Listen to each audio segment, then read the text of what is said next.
Hi everyone. I wanted to make a video going over the annotated bibliography assignment. Wanted to give you kind of some general tips for success and talk about some common mistakes, some common issues that I see with this paper. In my mind, this is not a terribly hard assignment to do well. It's mostly just about following the instructions. But that being said, there are a lot of different parts to it. There are a lot of things that are potentially easy to overlook. So I have the assignment sheet up here in front of me. This is the 8.2 Annotated Bibliography assignment. Let's take a look at the directions here. You need to have a minimum of 4 entries. So that means 4 different sources that you're going to be talking about. 2 of your sources must be scholarly. Those are going to be sources that are written by scholars or researchers, meant to be read by other researchers, and those are typically going to be published in academic journals, and those are available through Hondros's library website. Um, I don't, when I was grading your discussion post, I didn't see too many issues with people finding scholarly sources. But if you'd like help with that, just let me know, and I can give you some assistance. 2 of your sources then can just be general sources from Google. If you'd like all of them to be scholarly, that's fine, but only 2 of your 4 need to be found through the Hondros library. You need to cite your sources in APA format. That is one of the common ways that people lose points for this assignment. And I'll expand a little bit on that in a minute. And then you need to annotate the sources. Your annotations need to include these things. It needs to be 5 to 8 sentences. You need to have a brief summary of the source, identifying what type of source that it is. You need to evaluate the source for some aspect of the CRAP test. And then you need to have a brief statement of how this source will bring value to a research-based writing assignment. So let's just start digging into some of those things. Let's talk about APA citations. I think a lot of people, I've been seeing people just kind of copying and pasting citations that they found online. Um, there's nothing like inherently wrong with that, except that online citations are often not correct, or sometimes not even in APA format. Just because a website shows you how to cite the source does not mean that they're showing you how to do it in APA format. So I have some resources pulled up here. Is this? Here we go.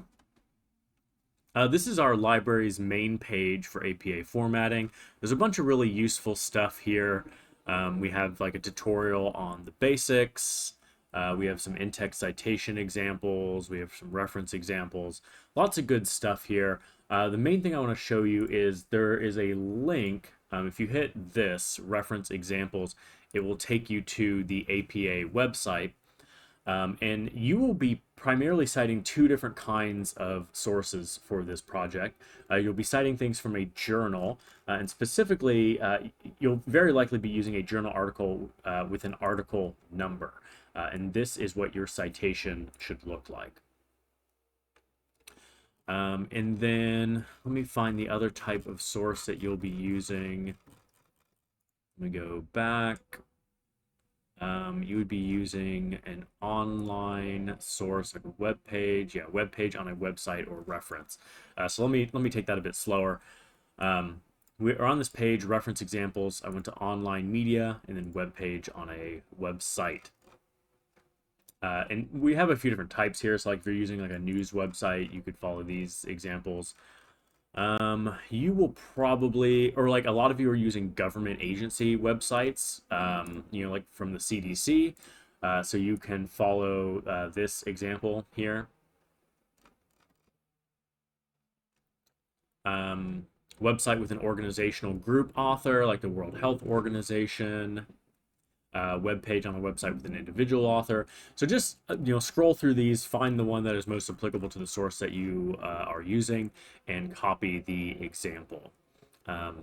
There's a little bit too much information here for me to. I don't want this video to be super long.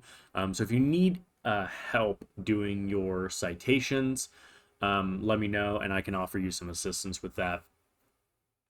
But that is one of my main recommendations for this project is don't use a citation generator. Don't assume that the citation that you found on the website is correct.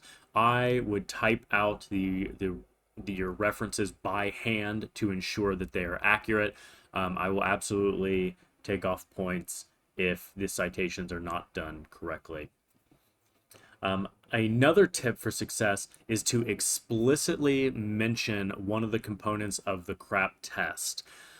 So the elements of the CRAP test are in this video here from our week 7 resources. So CRAP stands for currency, relevance, author, accuracy, and purpose. My recommendation to you is to use one of these terms in each of your annotations. By doing so, you will make it very clear to me that you are applying the CRAP test. If you don't mention one of these terms, then I have to start splitting hairs a little bit. I have to ask myself, like, are they actually applying it or not? If you mention one of these terms in your annotation, it becomes very easy, very clear to me that you are applying the CRAP test, and then I can give you credit for that. So make sure that you are mentioning currency, relevance, author. This you could also mention authority. Sometimes it goes by authority and not author. Accuracy and purpose. So that's another tip that I have for you. Let me pull up the readings and resources here. This is from week 7. We have a video and a PowerPoint on identifying and evaluating resources. Hopefully you have already looked at this, but in case you haven't, this is useful. We also have some resources on doing APA references. We have a couple of videos here on how to do that. Let's go back to the assignment sheet here. We have an example of what a citation and annotation should look like in your annotated bibliography. So this is the bibliographic information, or in other words, the publication information.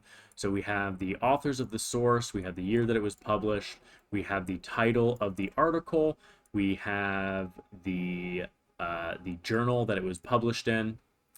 This is likely the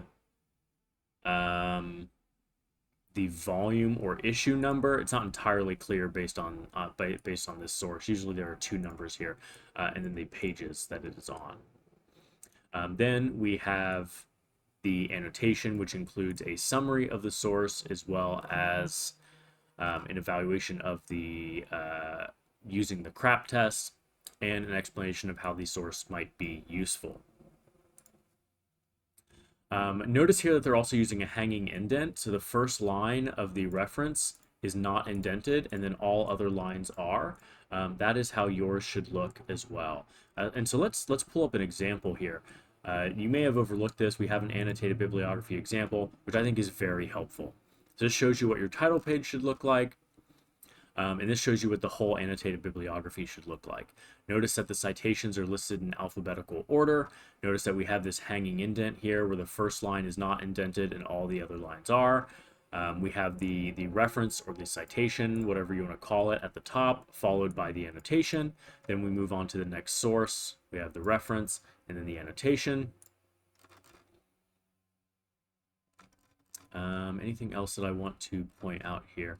No, I don't think so. I mean, if you read over this, this should give you a good idea of what I'm looking for. I think this is the last tip that I have for you, is be sure to not use first or second person language in your annotated bibliography. I suspect a lot of people do not look at the rubrics, which if you haven't been, make sure that you are doing that. That is what I use to grade your papers.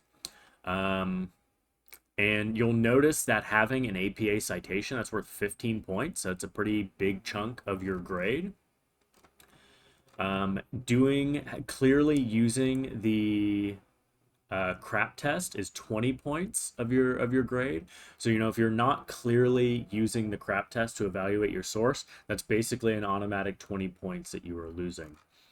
I'll also point out that, let's see, focus and tone.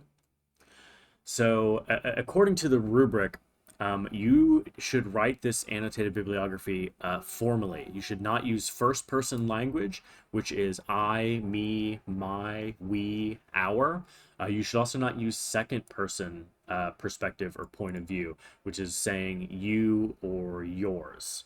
So again, you want to write this in third person. You do not want to say words like I, me, my, we, our, you, yours. Unfortunately, based on this rubric that I'm required to use, I automatically have to take off, a handful of points if you use first or second person perspective or language in your annotated bibliography. So I think that pretty well covers it. Those are the requirements for this assignment, as well as, some of the big ways that I see people lose points. So kind of just to recap, people lose points pretty easily by not clearly using the crap test. People lose points by not having 4 sources.